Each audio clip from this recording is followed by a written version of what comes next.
Have you ever wondered if there's a roadmap for the mind? A step-by-step guide to actually perfecting wisdom?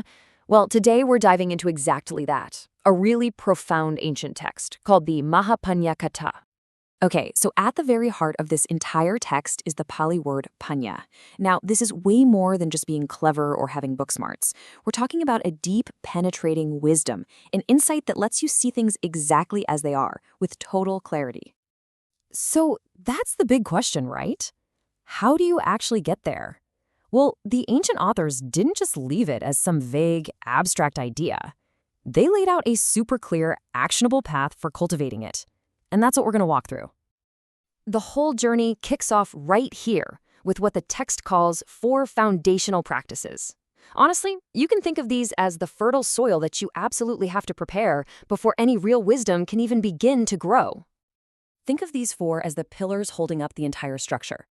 First up, you've got associating with the wise. Second, listening to the true teaching.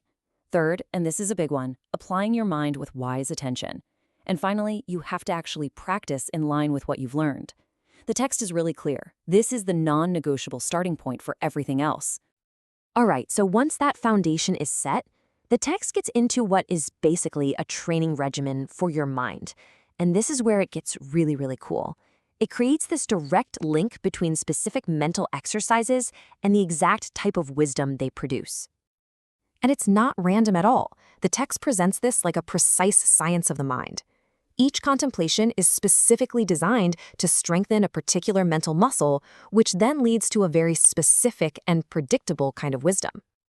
This table really shows you the pattern at its core. Just look at these direct connections.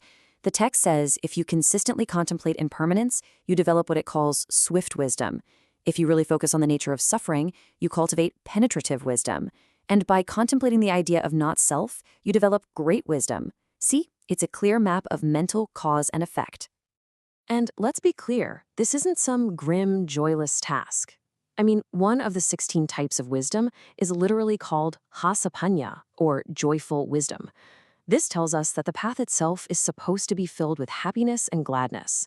It's all about a joyful engagement with your own growth.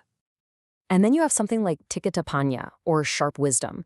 The way it's described is, wow, it's a wisdom so keen and so fast that it can instantly sever unwholesome thoughts, like a flash of anger or greed, the absolute second they appear, before they even have a chance to take hold.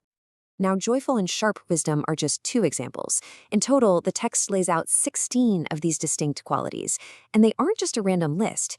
Each one has its own function, and they all build on each other in this incredibly coherent system that leads all the way to the top. So, where does this all lead? What's the end game? Well, let's look at the pinnacle of this path.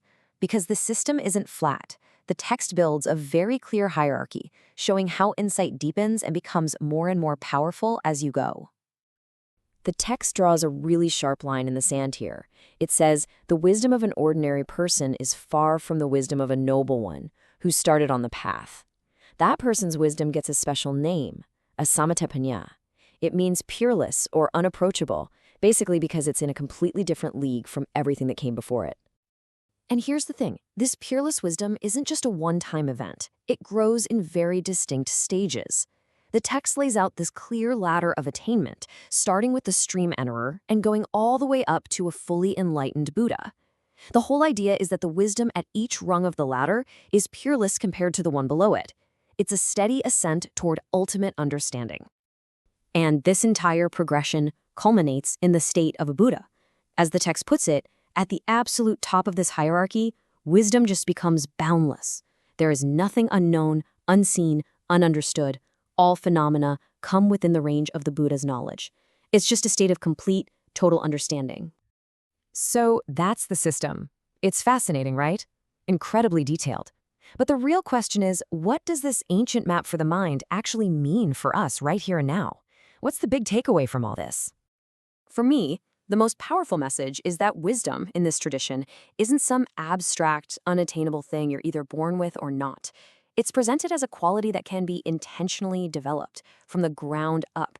It suggests that with the right foundation and the right mental exercises, genuine insight is actually a trainable skill. Ultimately, this ancient text offers us this incredible map of the mind's highest potential. It lays out all the possibilities: joyful wisdom, sharp wisdom, swift wisdom. And it leaves us with one last provocative question to think about. Which quality of wisdom will you begin to cultivate today?